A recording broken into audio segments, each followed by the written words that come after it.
What is going on, guys? It's Suk and I am back with a brand new video on Super Duper Tech. And in today's video I'll be doing a speed test comparison between the HTC U 11 as well as the HTC U Ultra.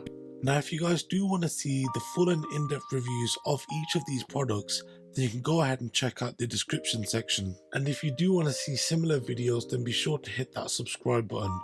But without any further ado, let's hit the titles.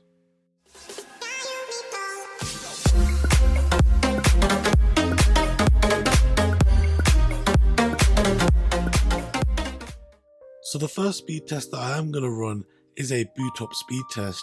Now over on the U Ultra, you do get a Qualcomm Snapdragon 821 processor, which has a total of 4 cores and has a clock speed of 2.15 GHz. And with the U11 we do get the Snapdragon 835 processor, which has a total of 8 cores and has a maximum clock speed of 2.45 GHz. And I do also want to mention that both of these devices have 4 GB of RAM.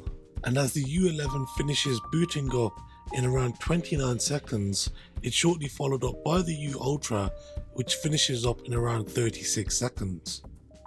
So now on to the application and RAM speed test. Of course beforehand I did ensure that all applications were closed and I started the stopwatch on both these devices at the exact same time. Now what's interesting to note is that both of these devices finished loading up the stock camera, clock and settings applications at the exact same time. But as soon as it gets into opening up the social media applications being Facebook, Instagram, Snapchat and Twitter, the U Ultra starts to fall behind. And the U11 finishes up opening up its multimedia applications, with the U Ultra being 1.5 applications behind. Now speeding things up to get through the utilities and shopping applications, as you guys can clearly see, there is a definitive lead that is held by the U11.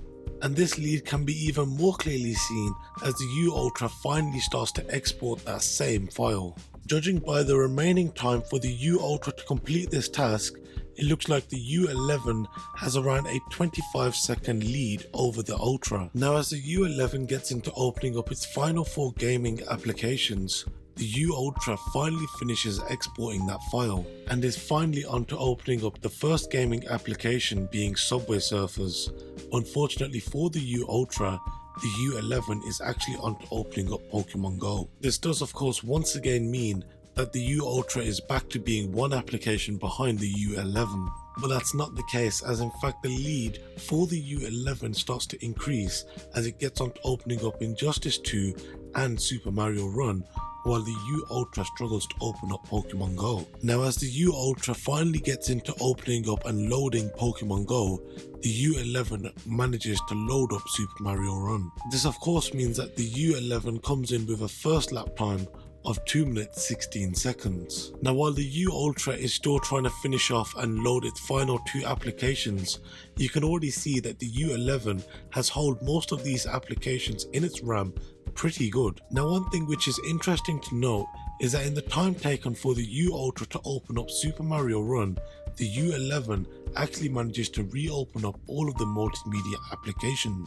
And when it does finally manage to load up Super Mario Run, it does so with a final lap time of 3 minutes and 3 seconds. Now at this point I think it's clear to see that of course the HTC U11 will take the win. Now there are a few things which I do want to point out.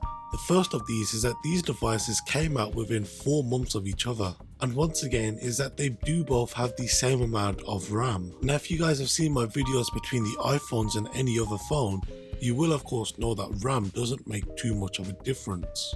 But when you've got devices from the same manufacturer made 4 months apart from each other with the same operating system along with the same amount of RAM, you would expect the results to be fairly similar. But that's simply not the case, as the U11 finishes its final lap with a total time of 3 minutes 29 seconds, with its final lap taking 1 minute 13.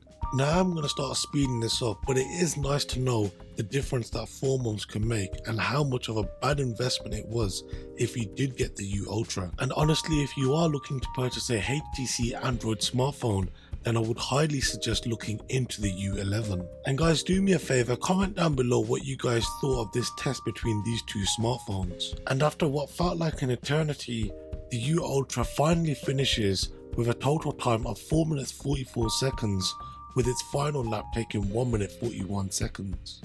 So then guys, that has been it for today's video. I do hope you did enjoy it. If you did enjoy it, then be sure to hit that like button, and if you are new around here, then why not subscribe? If you have got any questions, then go ahead and leave them down below in the comment section, and if you do want to see what video I'm currently working on, then go ahead and add me and follow me on my social media. Once again, thank you guys very much for watching, and I'll see you guys next time. Have a good one.